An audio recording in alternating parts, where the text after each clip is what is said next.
Bismillahirrahmanirrahim. Assalamualaikum warahmatullahi wabarakatuh.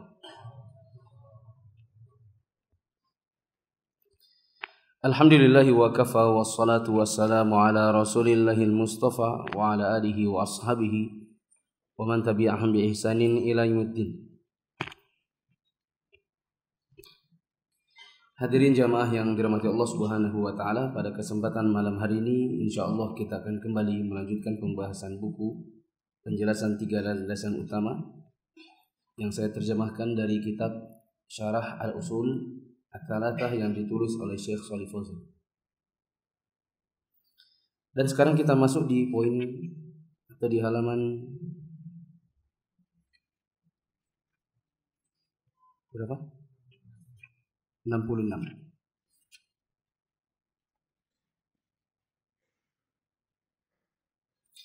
Kita sudah bahas pada pertemuan yang lalu, siapa yang menciptakan, maka dia yang berhak disembah. Siapa yang punya tanda kekuasaan, berarti satu-satunya yang berhak untuk disembah, untuk diberikan peribadatan. Dan kita tidak pernah mendapati ada suatu zat pun yang mengaku bahwa dialah yang menciptakan dan dialah yang memiliki tanda kekuasaan tanpa bantahan dari siapapun melainkan Allah Subhanahu wa taala. Oleh karenanya, peribadatan berarti hanya boleh ditujukan kepada Allah. Bila ada yang beribadah tujuannya bukan untuk Allah, maka dia berbuat syirik. Entah syiriknya syirik besar, entah syiriknya syirik kecil. Dan siapa yang menunjukkan ibadah itu, tujuan ibadahnya bukan Allah. Seperti misalnya tujuan ibadahnya adalah kuburan atau gunung atau pohon, maka dia musyrik dengan syirik besar. Kalau dia KTP-nya Islam, berarti status syar'inya orang murtad dari Islam. Bila ibadahnya tujuannya bukan Allah. Kemudian pada pertemuan yang lalu disebutkan ada macam-macam ibadah.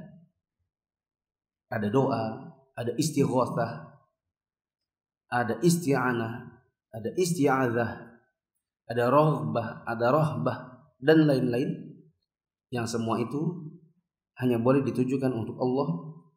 Dan berikut ini akan kita baca penjelasan-penjelasannya secara terperinci di halaman 66. Di antara ibadah adalah doa. Disebutkan di dalam kitab Al-Usul Ats-Tsalatsah wa fil hadits ad-du'a mukhul ibadah wa dalilu qauluhu ta'ala wa qala rabbukum ud'uni astajib lakum innal ladzina yastakbiruna an ibadati sayadkhuluna jahannama dakhirin.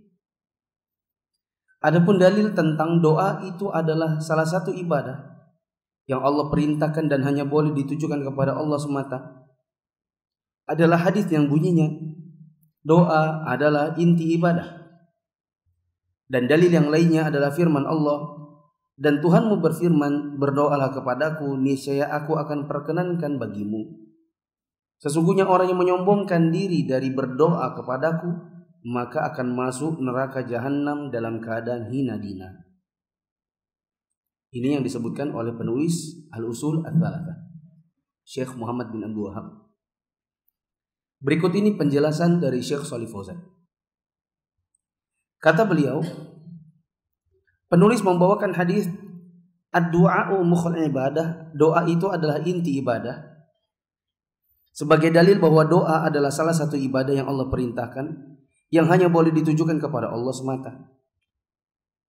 Penulisnya membawakan hadis. Tetapi hadis ini adalah hadis yang diriwayatkan Imam Tirmidzi nomor 3371 dari Anas bin Malik radhiyallahu anhu, yang di dalamnya terdapat Ibnu Luhaiyah, sehingga derajat hadisnya adalah dhaif. At-Tirmidzi berkata, ini adalah hadis yang gharib dari sisi sanad, dan kami tidak mengetahui ada sanad yang lain kecuali dari Ibnu Luhaiyah. Oleh karenanya, coba perhatikan, Syekh Muhammad bin Abdul Wahhab membawakan hadis ad-du'a mukhul ibadah perlu diketahui oleh siapapun yang menghafal hadis ini, termasuk saya ketika dulu saya menghafal hadis ini di waktu SMP. Ini yang saya hafal sampai dapat penjelasan sebagian ulama yang lain bahwa hadis ini adalah hadis yang dhaif. Ada hadis yang mirip dan yang sahih di atasnya di halaman 67. Ada hadis yang senada dengan riwayat yang berbunyi ad-du'a'u huwal ibadah. Kalau yang tadi mukhul ibadah, yang berikutnya adalah huwal ibadah. Doa itu adalah ibadah. Riwayat ini lebih sahih daripada riwayat yang disebutkan penulis dalam risalahnya. Maka mulai hari ini kalau sudah hafal ad-du'a mukhul ibadah, mulai ini diganti menjadi apa? Ad-du'a huwal ibadah. Itu riwayat yang sahih. Sama seperti hadis-hadis yang mirip-mirip, satu dhaif, satunya yang sahih. Misalnya hadis salat arba'in yang sering dipegangi oleh sebagian kaum muslimin, baik dari depak maupun dari para pembimbing haji yang membimbing haji kaum muslimin, khususnya haji reguler. Senantiasa jamaah haji reguler, khususnya yang awam-awam, diajak untuk mengerjakan sholat arba'in. Sholat arba'in ini mereka sebutkan Nabi SAW bersabda, barang siapa yang sholat selama 40 waktu, maka akan dicatat darinya pembebasan dari api neraka dan sifat nifak. Tapi 40 waktu berarti konsekuensinya bila dibagi 5 hanya 8 hari. Karena memang rata-rata ibadahnya kalau di Madinah kurang lebih 8 hari. Khususnya di kloter-kloter awal. Ataupun intinya kloter yang duluan di Madinah. Yang benar bukan 40 waktu. Itu hadis yang tidak sahih. Hadis yang sahih adalah yang mirip, cuma beda sedikit. Nabi SAW mengatakan barang siapa yang sholat selama 40 hari. Bukan 40 waktu. Berapa? 40 hari. Sehingga kalau di 5 berarti berapa waktu? 200. Berarti bukan 40 waktu, tetapi 200 waktu. Afwan, ketinggalan. Barang siapa yang sholat selama 40 hari tidak tertinggal dari takbiratul ihramnya imam. Ada bagian yang saya tadi lewat. Tidak terluput dari takbiratul ihramnya imam. Takbiratul ihramnya imam, maka dia pun sudah hadir. Ikut takbiratul ihram sama-sama.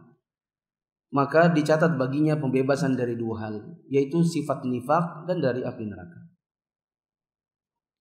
Hadisnya mirip, satunya bilang waktu, satunya lagi bilang hari, tapi nanti membuat suatu perbedaan yang sangat signifikan. Kalau 40 waktu berarti cuma 40, sedangkan 40 hari berarti 200. Ya. Dan yang satunya adalah hadis yang sahih, dhaif, yang satu lagi hadisnya sahih. Kedua, penulis juga membawakan dalil lain bahwa doa adalah ibadah yang Allah perintahkan dan hanya boleh ditujukan kepada Allah semata. Yaitu firman Allah Subhanahu wa taala, Quran surat Ghafir ayat 60.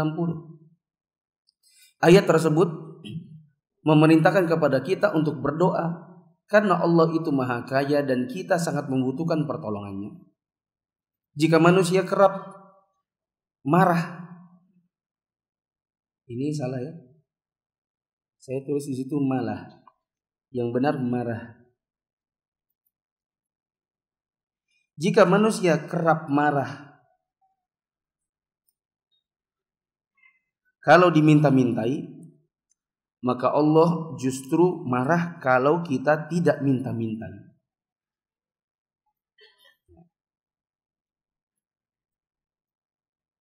Coba dilihat di surat Ghafir yang ada di halaman 66. Allah mengatakan, berdoalah kepadaku, niscaya aku akan perkenankan bagimu.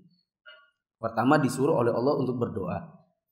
Selanjutnya Allah mengatakan, siapa yang menyombongkan diri dari beribadah kepadaku, dengan kata ibadah, tetapi langsung saya terjemahkan dengan tafsirnya, yaitu doa.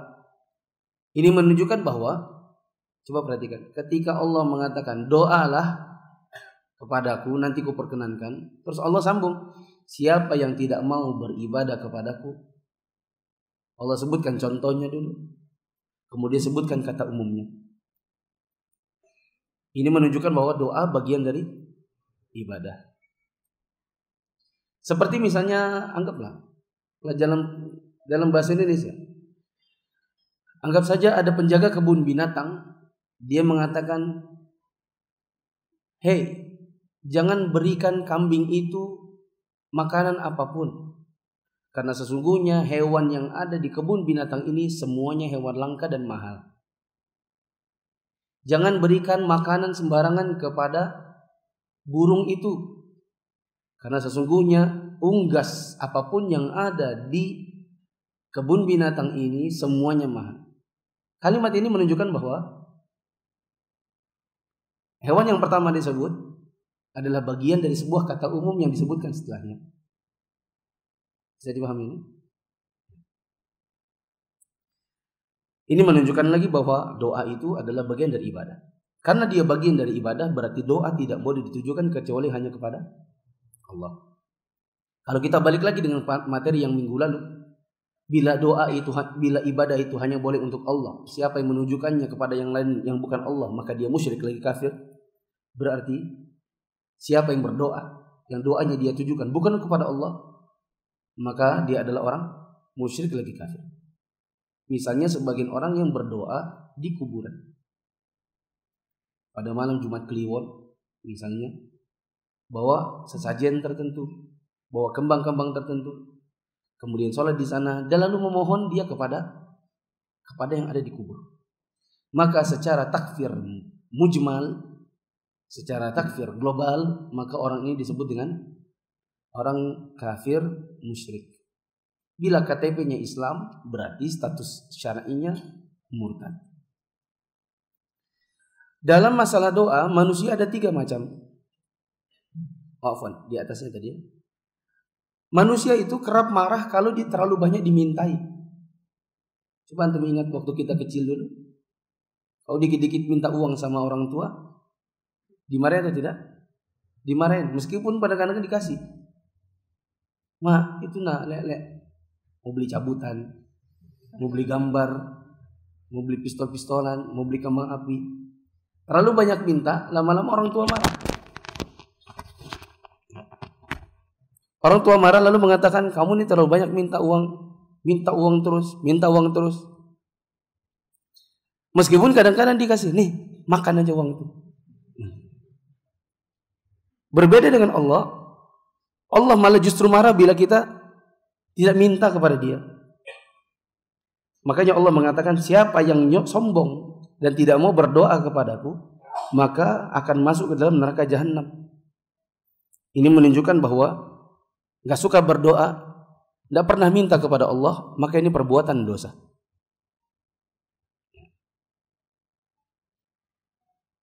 Misalnya ada sebagian orang yang mengatakan, ya aku usaha dululah, nanti kalau udah mentok baru aku minta sama Allah.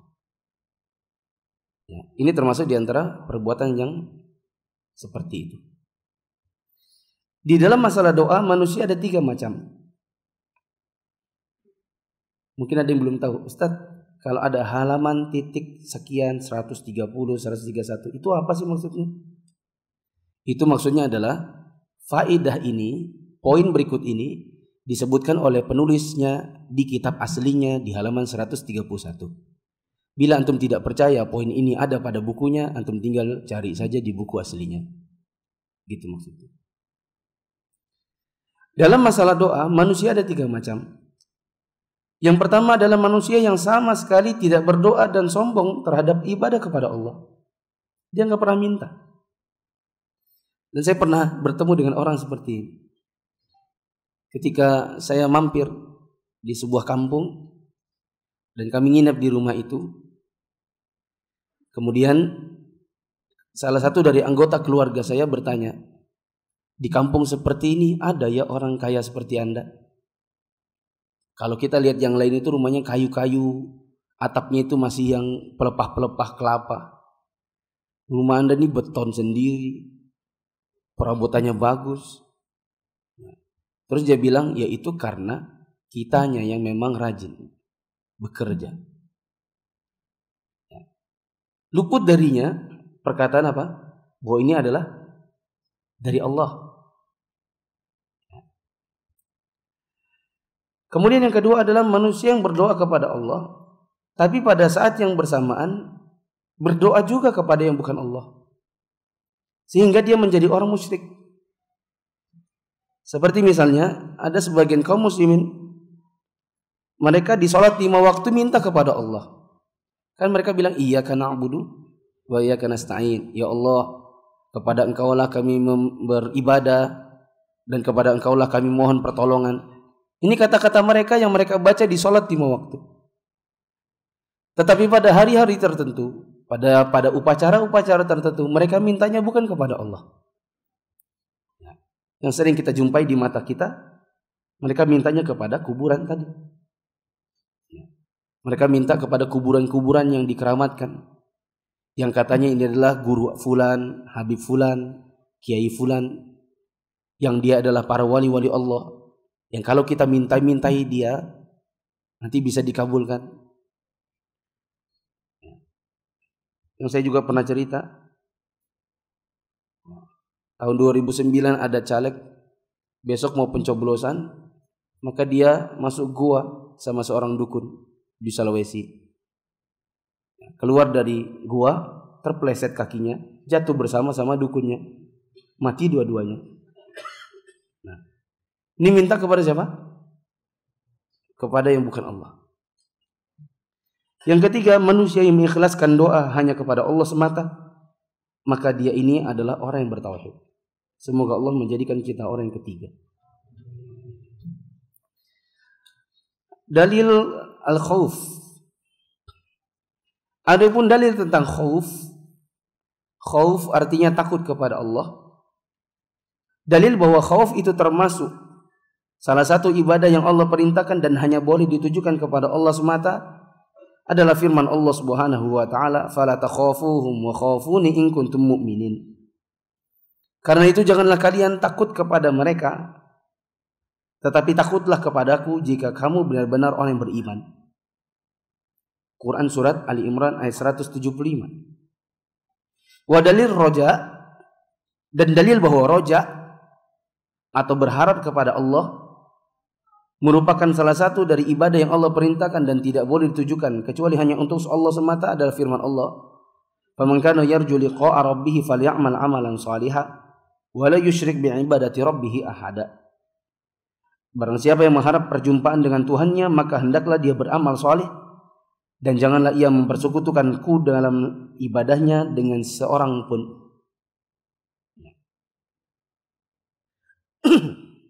Ini perkataan Syekh Muhammad bin Abdul Wahhab dalam Ushul Tsalatsa. Berikut ini adalah penjelasan dari Syekh Shalih Fauzan. Kata Syekh Saleh, penulis membawakan Quran surat Ali Imran ayat 175 dan Quran surat Al-Kahfi ayat 110 sebagai dalil bahwa merasa takut dan berharap hanya kepada Allah ini termasuk ibadah. Misalnya jemaah, contoh kecil. Di belakang rumah saya, khususnya kalau di musim-musim hujan, itu banyak kodok. Paling tidak laron. Kalau laron ya. Nanti kalau dia sudah banyak, laron itu jatuhan ke bawah. Kalau saya pulang dari masjid malam hari, setelah Isya, setelah hujan, ada banyak laron atau kodok. Maka saya melompat ke sana kemari dengan sangat berhati-hati agar tidak menginjak laron atau kodok yang ada di sekitaran situ. Kenapa demikian? Pertama, laronnya nggak salah. Salah kan dia? Dia cuma mencari penerangan. Lalu sayap-sayapnya runtuh, jatuhlah dia di situ. Apa salahnya dia untuk saya injak? Sementara dia makhluk Allah. Kemudian untuk kodok, maka Rasulullah SAW secara tegas melarang seseorang membunuh kodok. Kata Rasulullah SAW, naqinya naqyut dhafadi' atau difda' tasbih. Naqi suaranya kodok piu-piunya itu merupakan tasbih. Sehingga Rasulullah SAW melarang seseorang membunuh kodok dengan cara apapun. Misalnya dijadikan makanan yang orang bilang namanya suike, atau berobat dengan makan kodok hijau. Ini termasuk yang dilarang. Sekarang nggak ada juga kok yang lihat kecuali Allah saja dan 2 malaikat yang mencatat amalan-amalan saya. Kan nggak ada juga yang lihat. Bisa saja saya injak satu-satu, atau tak sapu, atau tak siram bensin lalu saya bakar, atau saya kumpulkan lalu saya jadi bikin peye, peye laron, meskipun halal. Ya. Tidak ada yang tahu. Tapi kenapa itu dilakukan? Jawabannya karena takut kepada Allah. Padahal yang sifatnya kecil. Bila yang sifatnya kecil saja kita terbiasa untuk takut kepada Allah, apalagi yang sifatnya besar.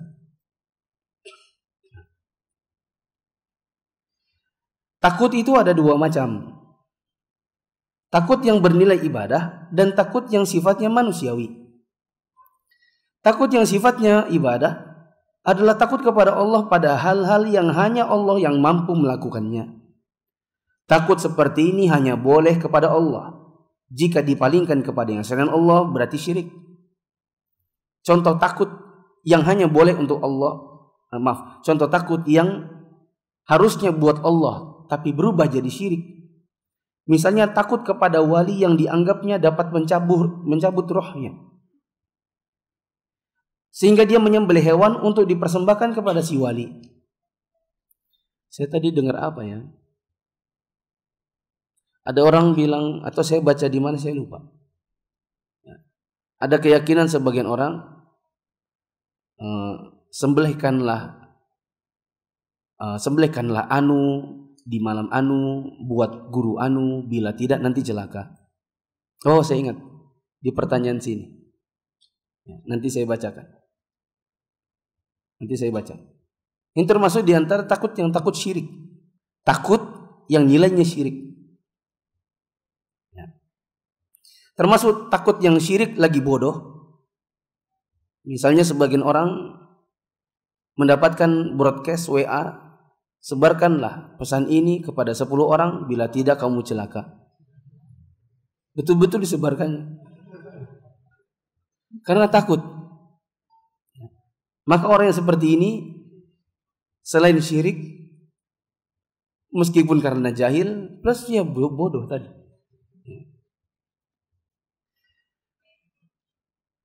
Takut yang kedua yang sifatnya manusiawi, yaitu takut kepada sesuatu yang nyata yang mampu melakukan sesuatu yang dikhawatirkan.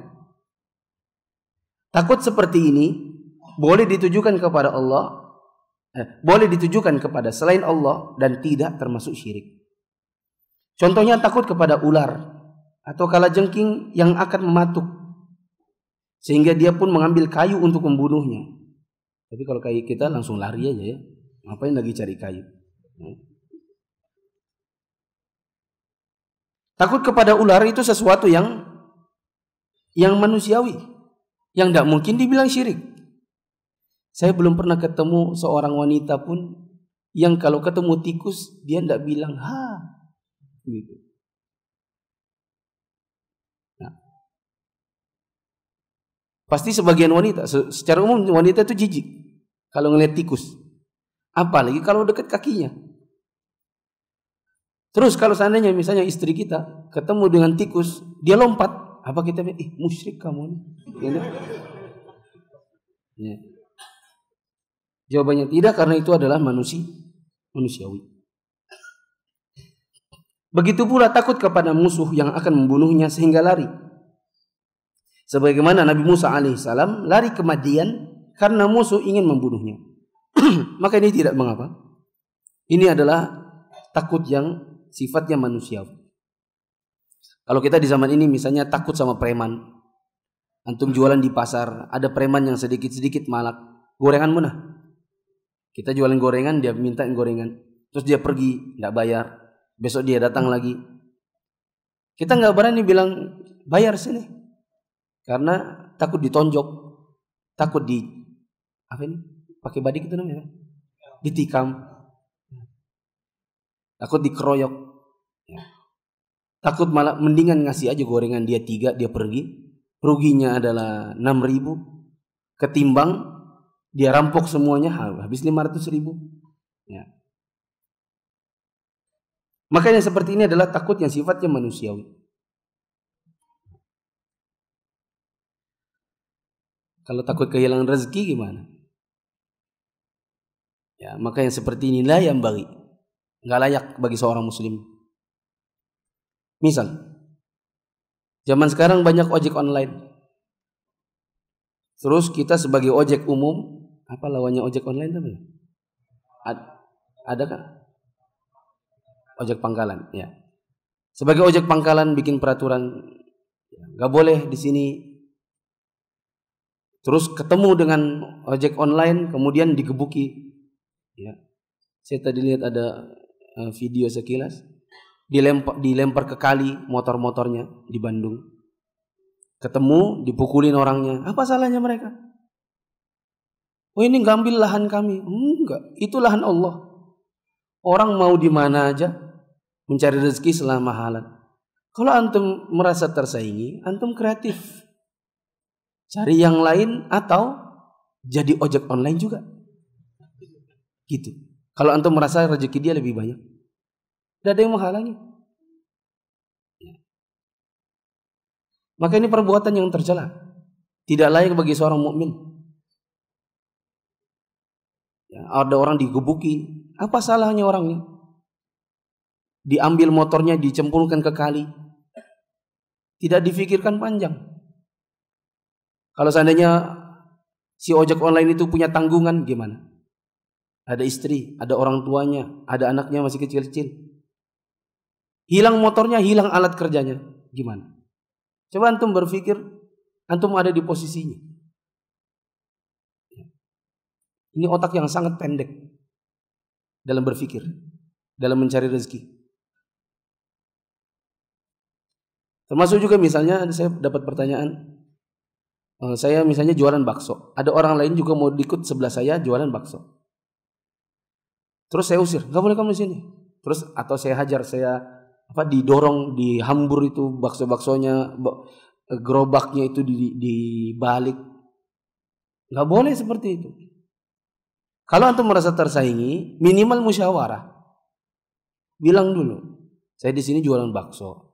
Kalau kamu datang juga jualan bakso, kita sama-sama cari rezeki, tapi masalahnya jadi persaingan. Gimana kalau kamu jualan roti kah? Apakah? Seperti itu. Minimal musyawarah. Ya. Ada lagi yang lebih buruk yang saya dapati, ya, di Regensi itu ada sesama jual es kelapa. Pertamanya akur, lama-lama kelahi. Ya. Setelah itu temannya disuruh pergi, pindah beberapa meter ke sana. Setelah itu ganti jualan di sana, di sini dia jual es kelapa. Paham nggak?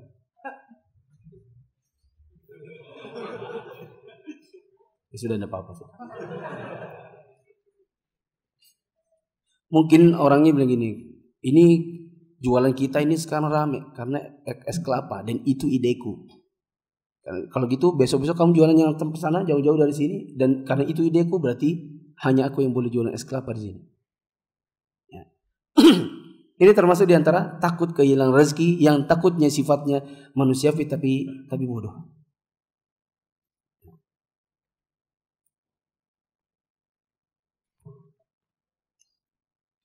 Takut yang seperti ini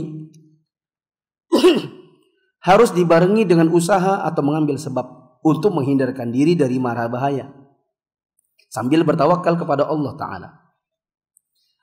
Yang ketiga, berharap kepada Allah maknanya adalah menginginkan ganjaran amal kebaikan yang dikerjakan berupa pahala, masuk surga, selamat dari neraka, sehingga bisa melihat Allah dengan mata kepalanya di hari kiamat. Akan tetapi sekedar berharap surga dan selamat dari neraka tidak bisa dicapai kecuali dengan beramal. Nggak cukup hanya berharap begitu saja. Ya, harus ada amalan. Dan berharap pahala seperti ini hanya boleh untuk Allah. Maka barang siapa yang beramal dengan pengharapan bukan kepada Allah, maka dia berbuat syirik. Imma syiriknya syirik besar, imma syiriknya syirik kecil. Misalnya para jomblo ya, mengadakan acara lamaran menjelang sholat maghrib, supaya nanti bisa bareng sama calon mertua sholat di sebelahnya. Yang tujuan sholatnya bukan pahala, tetapi supaya lamarannya diterima. Maka ini adalah termasuk perbuatan syirik, yaitu syirik kecil. Ya. Semoga Allah memberikan jomblo-jomblo yang ada di sini istri-istri yang salihah, ya, yang melamarnya tidak usah nunggu sholat.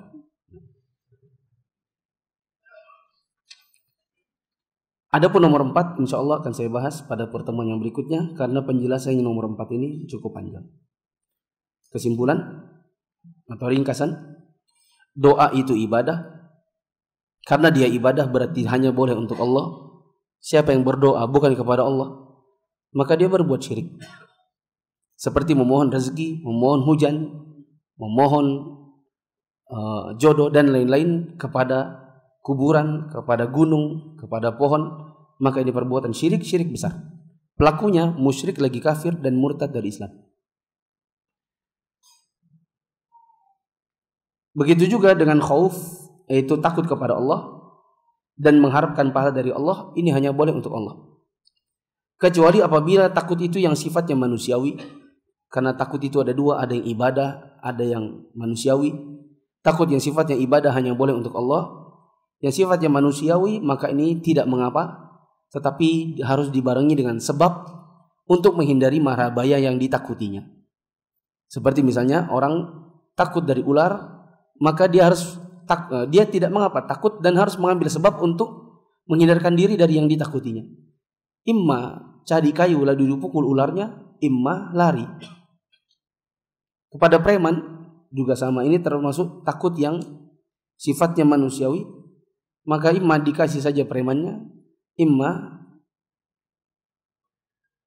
nantang, bawa badik juga. Nah. Adapun takut kehilangan rezeki seperti yang banyak terjadi di zaman-zaman ini adalah takut yang sifatnya manusiawi, tapi tidaklah boleh bagi seorang mukmin, karena dia harus percaya bahwa Allah yang memberikan rezeki kepada siapapun yang Allah kehendaki. Bila takut ada persaingan dan itu sifatnya manusiawi, maka minimal musyawarah. Minimal musyawarah, dan orang jangan diambil hak-haknya. Seperti ditonjok, diambil motornya, diceburkan ke kali, dihambur dagangannya karena merasa tersaingi. Maka yang seperti ini adalah perbuatan zalim lagi dosa. Wallahu a'lam bishawab.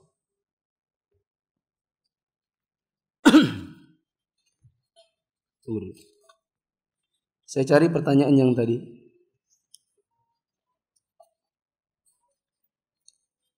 Ini. Mohon petunjuknya Ustadz. Paman saya adalah pendiri kesenian jaranan atau kuda lumping. Pendirinya. Bila masih hidup berarti pamannya ini panjang umur banget. Karena saya kecil tahun 90 itu sudah lihat kuda lumping. Yang bisa makan beling, ya kan? Tidak robek-robek itu mulutnya. Jalan di paku payung, ya. Kemudian bisa berebah, bisa dilindas sama truk dan mati. Ya.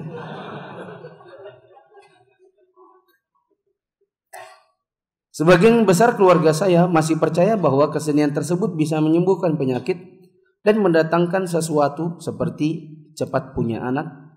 Bisa juga mendatangkan petaka jika janji tidak dipenuhi. Ini yang saya bilang tadi. Takut yang sifatnya syirik. Ya, bahwa bisa mendatangkan petaka jika janjinya tidak dipenuhi. Paman saya selalu cerita bahwa kumpulannya bisa punya spiritual menembus apa yang dialami Nabi saat diangkat ke langit. Mereka bisa mengetahui bahkan melihat dengan perjalanan spiritual pohon yang ada di langit ketujuh. Mantap ini. Mantap musyriknya. Paman saya tidak pernah sholat. Paman saya tersebut menasihati saya untuk mengikuti aliran biasa-biasa aja, nggak perlu istri sampai bercadar, cukup sholat. Dia bilang cukup sholat, tapi dia nggak sholat, ya. Dan bersosialisasi secara normal kepada orang banyak. Paman saya diakui sebagai sesepuh dalam keluarga besar. Bagaimana saya mengingatkan? Pertama, saya nggak tahu ini siapa yang nulis, dan saya nggak tahu siapa pamannya, tapi saya berikan takfir mujmal. Saya nggak bilang takfir muayyan, ya.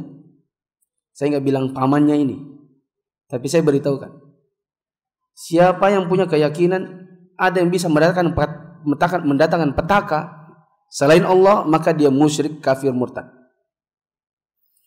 Siapa yang mempercayai bahwa dia bisa menembus alam ghaib sebagaimana Nabi SAW, maka dia musyrik lagi, kafir dan murtad.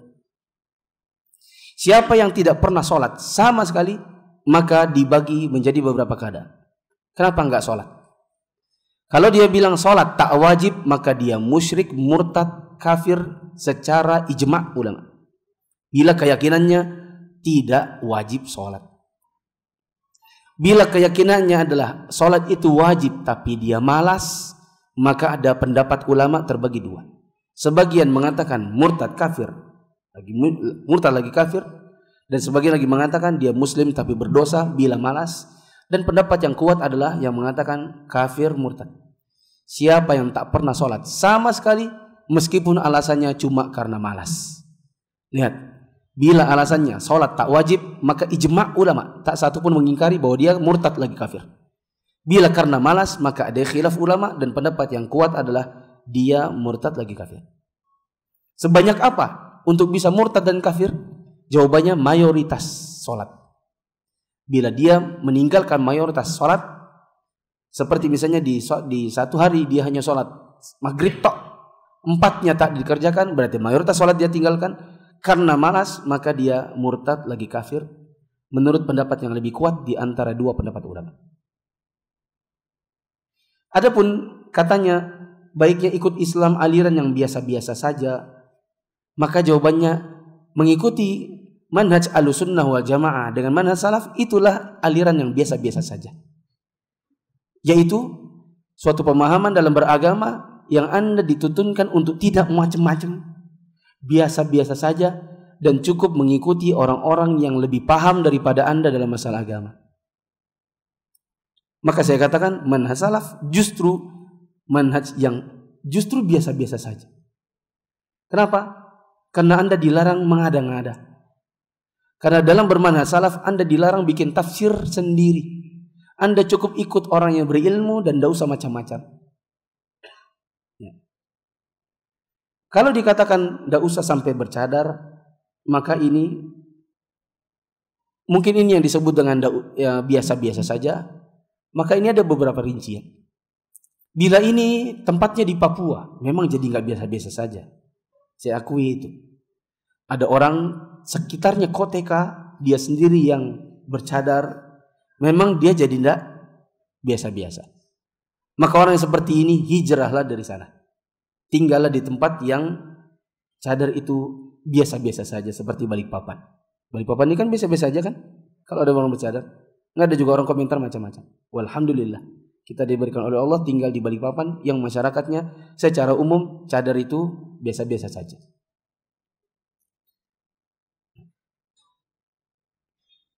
Kalau seandainya sudah biasa, adapun cadar itu sendiri hukumnya ada khilaf di antara para ulama, imma sunnah, imma wajib, dan pendapat yang lebih kuat, wallahu alam, yang saya ambil adalah cadar itu sunnah. Bila seandainya antum tinggal di sebuah daerah di Balikpapan ini yang cadar itu adalah sesuatu yang aneh, seandainya pun ada, maka imma antum pindah, imma ditempatkan pemakaiannya pada tempat-tempat yang pas. Misal, di keluarga antum ada keluarga yang betul-betul belum pernah ada yang bercadar kecuali istri antum. Lalu orang tua antum protes. Bahkan orang tua antum bilang, kamu gak usah ke sini lagi sudah. Ya, kamu dikasih tahu mucil. Dibilang gak usah pakai cadar terus. Maka saya katakan ganti saja dengan masker. Gitu ya. Kan nanti kalau mamanya bilang kamu mucil betul ya, maka kita bilang, mama kan bilang jangan pakai cadar, enggak bilang pakai masker. Tapi fungsinya sama atau enggak? Fungsi dalam masalah ini menutup kecantikan istri kita. Kalau seandainya itu pun tidak bisa, maka minimal keluar dari rumah sampai depan rumahnya orang tua pakai cadar. Nanti dimulai masuk pekarangannya supaya orang tua tidak marah, antum cabut tidak mengapa.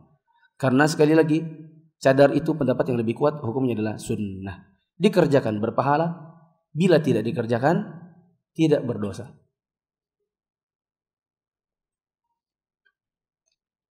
Adapun paman antum sebagai sesepuhnya, memang ini berat. Saya pun merasakan kita di keluarga besar, kalau ada paman yang orangnya ada sesepuh, nasihatinya itu setengah mati. Nggak enak. Minimal nanti dibilangin kamu tuh masih kecil dulu saya yang gendong. Nggak usah macam-macam. Kamu dulu kecil aku yang cebok kan? Dia bilang. Jadi bagaimana ini? Ya memang sulit. Tapi tetap ada cara. Misalnya adalah memberikan dia buku, meskipun mungkin dia tidak baca. Kalau dia punya WhatsApp bisa dikirimin ceramah-ceramah yang berhubungan dengan tauhid, meskipun tidak langsung menohok, cari hukum kuda lumping, enggak juga begitu. Tapi cari kajian-kajian tentang tauhid. Jangan banyak-banyak karena biasanya orang awam muyak kalau nonton lama-lama.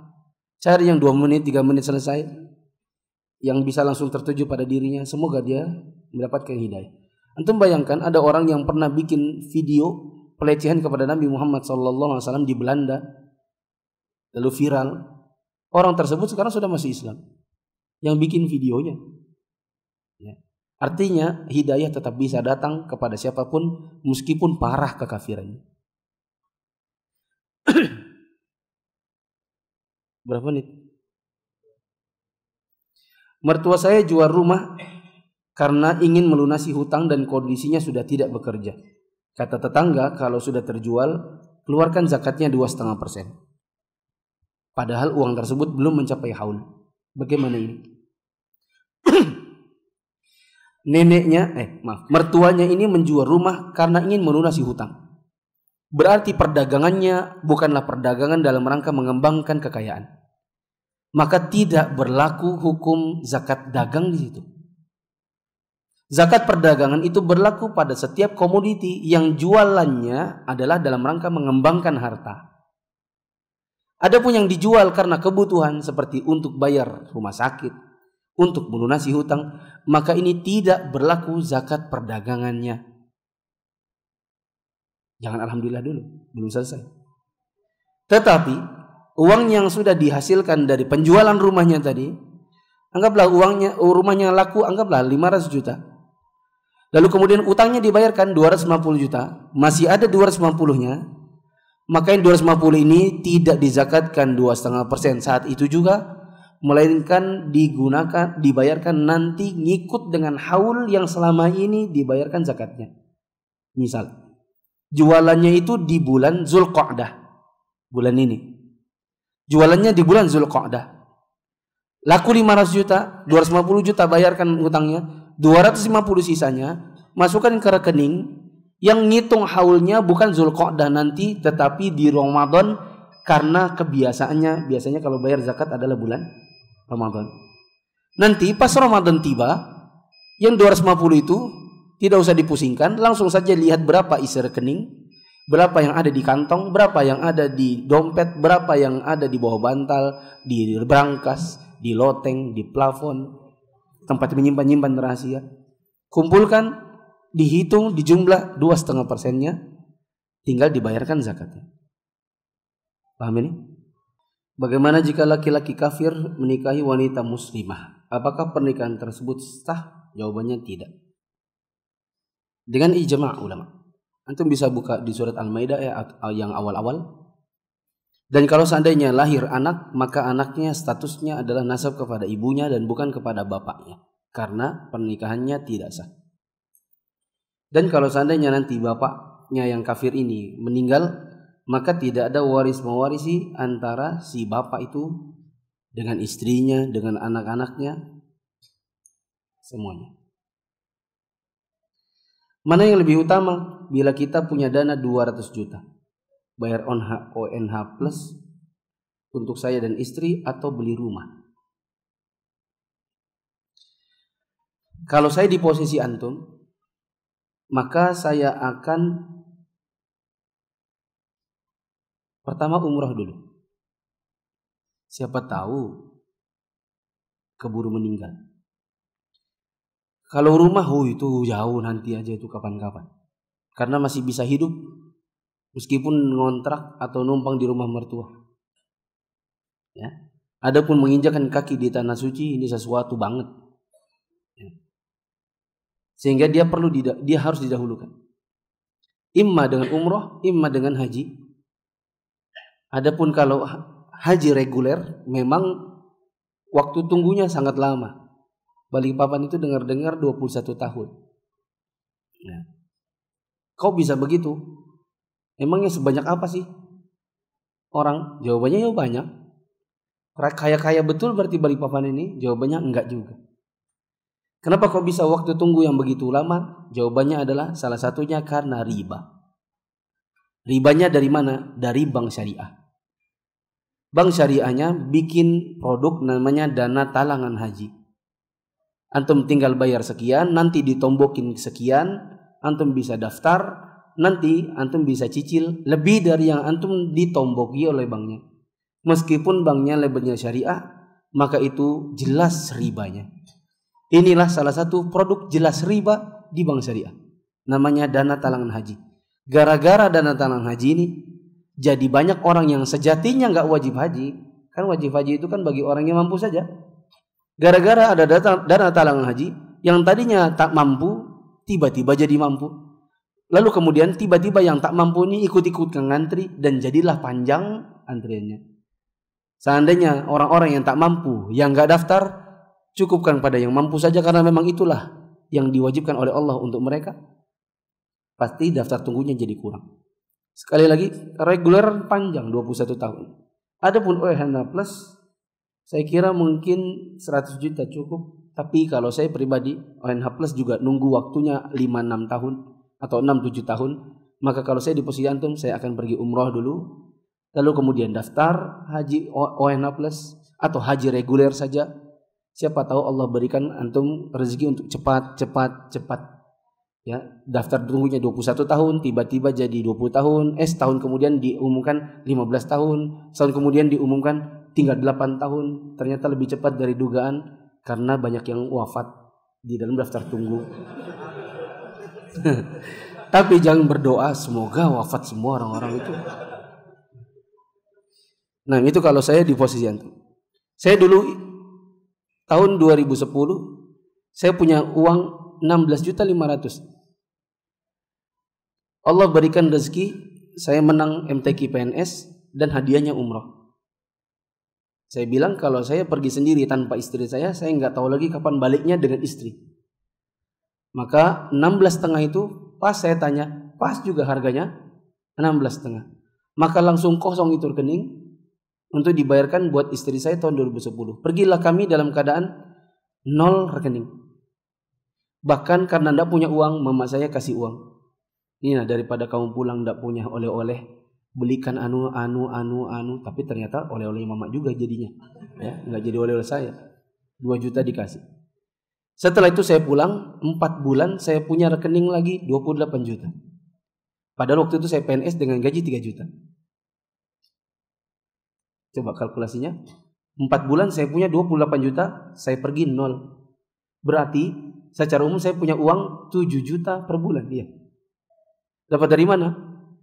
Jawabannya waktu itu memang saya, dan sampai sekarang saya masih jualan keripik. Yang keripik itu kalau orang beli, ya sekali beli bal-balan banyak. Ya. Jadi pergi umrah dulu, berdoa di sana, semoga antum dapatkan rumah. Tapi kalau beli rumah nggak bonus umrah.